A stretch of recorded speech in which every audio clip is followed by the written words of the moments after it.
Joining us now, my good friend Tom Garrett, running for Congress, as I said, 5th District. He's the favorite to be the nominee. If he's a nominee, he's the overwhelming favorite to get elected to Congress. Senator, good to have you.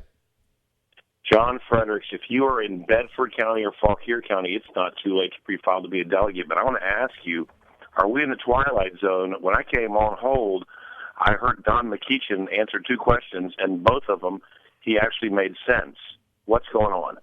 Well, I tell you what, this is the thing, and I'm glad you were listening to that montage, although Don also said yesterday, he said ISIS is to Muslims what the KKK is to Christians. I thought that was a little bizarre, but look, we tried to ask Don legitimate questions, and there's a couple things that he and I agree on, so that was good. The trade deal, which I think is a disaster, being one of them, and I liked his answer on the Apple ID. So I have no problem with doing that as long as it's signed by a judge that has a name on it. That's the whole thing. Hey, look, yeah, I'm with you. I mean, it blew my mind because McEachin actually recognized that there's a constitutional apparatus under Article 3 where we can do this pursuant to, actual search warrants in real courts, which we can close.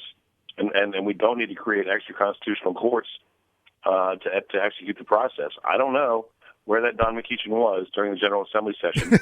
It was nice to hear him. He's coming out of the conservative closet or something.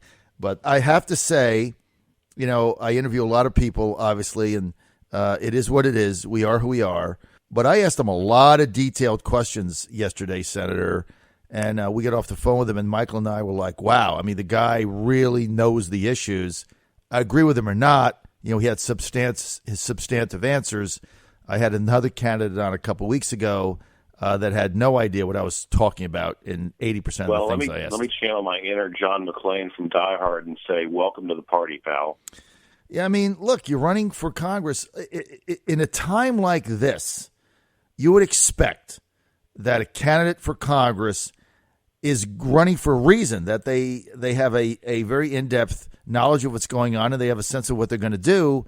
This isn't like past times where the issues aren't that big. There's some grave issues. Like, for instance, Senator, one of your opponents, Jim McKelvey, we had on earlier in the week, is also running in your district, ran last time. And he said that if he got to Congress, he would immediately call for a complete ban on all immigration for a period of time. He said for starting off for a 24-month period, no immigrants come into the United States, period. Does that make any sense? Well, I think that we should call on a complete ban for immigration from countries wherein there is Islamic tumult until we can get an apparatus in place wherein we can actually vet the people who are coming in, because we're not doing that now. But here's how I would conduct immigration policy. And again, we're running for Congress, not president. Right. We should conduct immigration kind of like my Atlanta football Falcons conduct the NFL draft, and that's based on the needs of the team.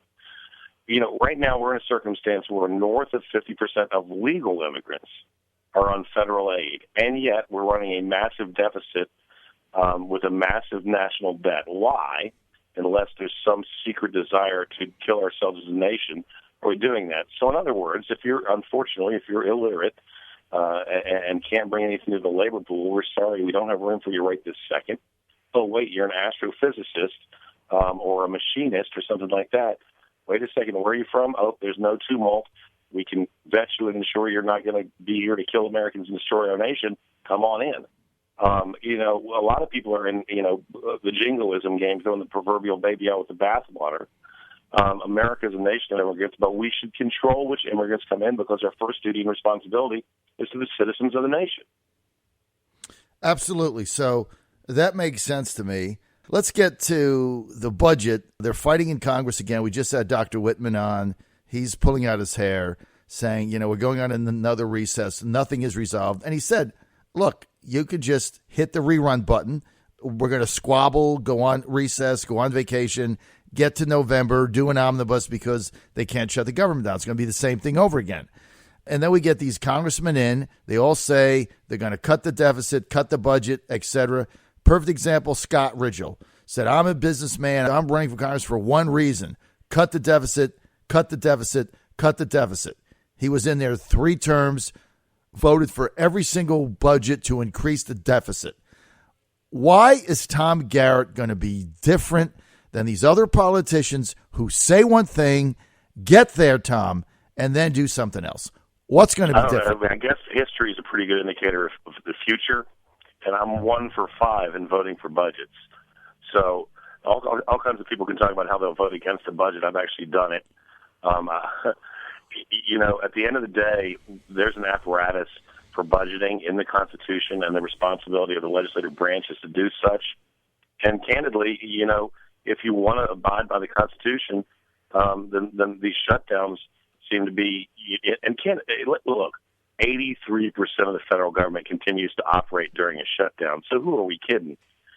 If you want to know somebody who's going to keep their word, look to the past and see who actually has. And we've done that in Virginia, and we'll do that in Washington, D.C., and no one guy is going to change it. But when you find people like myself who will find people like the Freedom Caucus to join with, then you can create a critical mass, and we can move the needle. I'm not some sort of megalomaniacal individual who thinks I'm going to go there and change the other 434 folks.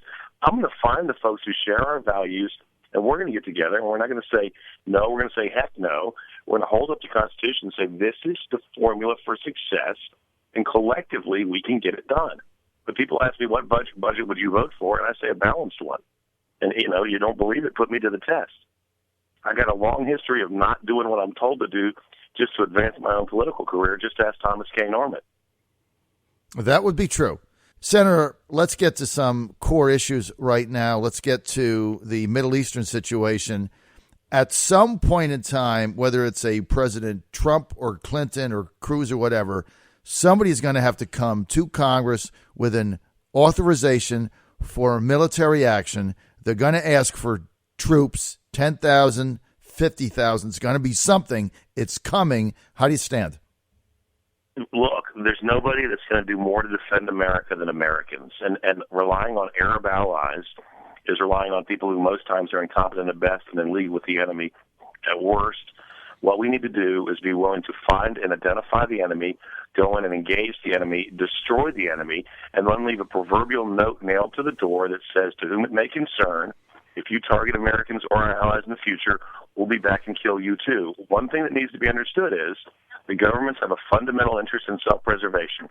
And so the British colonials controlled Muslim extremism by essentially creating a circumstance in which the local governments, the locals from the nation, were more afraid of the backlash should they defy that British military control than they were of the terrorists. Now, I'm not suggesting a colonial scenario, but when the government at Libya is more afraid of American repercussions than they are of local repercussions, they'll control the terrorists themselves. What we've done is taken a hands-off approach that's allowed these groups to grow inside of the host nations to the point where the local governments can't control them, and then they export terrorism. The State Department said yesterday that the Belgium attacks were a sign that ISIS was losing because they were lashing out. Well, we learned this morning that 2 Americans died in Brussels by virtue of ISIS losing. I'm sick of that foreign policy. We need to find the enemy and engage them where they are, and we can do it. And relying on the locals to do it is foolhardy and literally costs American lives. You're right. I agree 100%. There's no Arab army that is just going to pop up out of the sand. I've been saying this for a very long time. It's ridiculous. I get these politicians come on my show and it's like, well, we have to get behind the Arab nations who are going to start. They're not going to do crap. They haven't done a damn thing. They're never going to do anything. So it's going to be up to us, and either we're in. Moderates is lunacy. It's lunacy. They don't exist. It's so stupid. Now, if you were in Congress right now, could you live with a compromise in Syria that ended the war, got the Syrian government fighting ISIS, but kept Assad in power? Could you live with that? Yeah, absolutely. I'll tell you what. We need to stop replacing socialist secular Muslims with Islamic fundamentalist radical states. And Assad may be, pardon the parlance, an SOB, but he's an SOB who is by doctrine a godless atheist by virtue of his socialism, and he doesn't want to die. So his existential question is, what do I do to preserve the power of myself? Now, if we had a history of demonstrating that there were a bunch of burgeoning Jeffersonian democracies in the Middle East waiting to emerge, it'd be a different thing altogether. But, our first responsibility as a federal government is to protect Americans.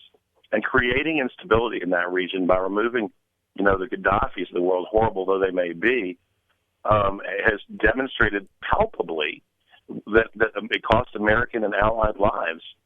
So, I could live with Assad in power, and Assad then would take care of the terrorist elements in his own nation. Instead, however, the Obama administration has been arming terrorists on both sides, directly with al-Qaeda affiliates and indirectly with ISIS affiliates who fell on American equipment that we left in Iraq. And that's foolhardy, and it's a waste of tax dollars, and it sheds the blood of innocent Americans on foreign soil. Hello? Crazy. Okay, this trade deal, Trans-Pacific Partnership Act, if you get elected, Paul Ryan, first thing he's going to do is say, Tom, we need you to vote for TPP with us. You want this nice committee assignment. Let me dangle the banana. You've got to vote for TPP. What do you do? Yeah, look, if there's a district in Virginia that's been bludgeoned by quote-unquote free trade, it's the 5th. If there's textiles or tobacco or furniture, the 5th has outsourced a lot of what it does to China. Let me channel my inner Don McKeechin for a moment. I believe in fair trade, not free trade. The negotiations of this administration have started off with what will America give up to curry favor with nations abroad. That needs to end. That needs to end, and there's nothing they can dangle in front of me to get me to be a yes vote on the Trans-Pacific Partnership or Obama trade. All right, that's going to be the final word. Tom Garrett running for Congress. Now, Tom, if people want more information, where do they go? TomGarrettForCongress.com or Tom Garrett for Congress on Facebook. Let me say that General Keith Kellogg, who was an early endorser of our campaign, just signed on to Trump's foreign policy team. I'm pretty excited that Trump is, in fact, listening to some pretty smart folks in the case of General Kellogg. All right. So in order to win, you've got to get people to show up at your convention on May 14th at Nelson County High School. And we're going to try to bring coverage of that. I'm trying to put together a debate with you guys also. Is that something you'd be interested in? Anywhere, anytime, any place. I love debating these guys. When we get a level playing field, it's pretty clear to the voters who's going to best serve the interests of the 5th. All right, that's going to be the final word. Happy Easter to Senator Tom Garrett, candidate, Congress, District 5. We'll have you back. This is the John Fredericks Radio Network.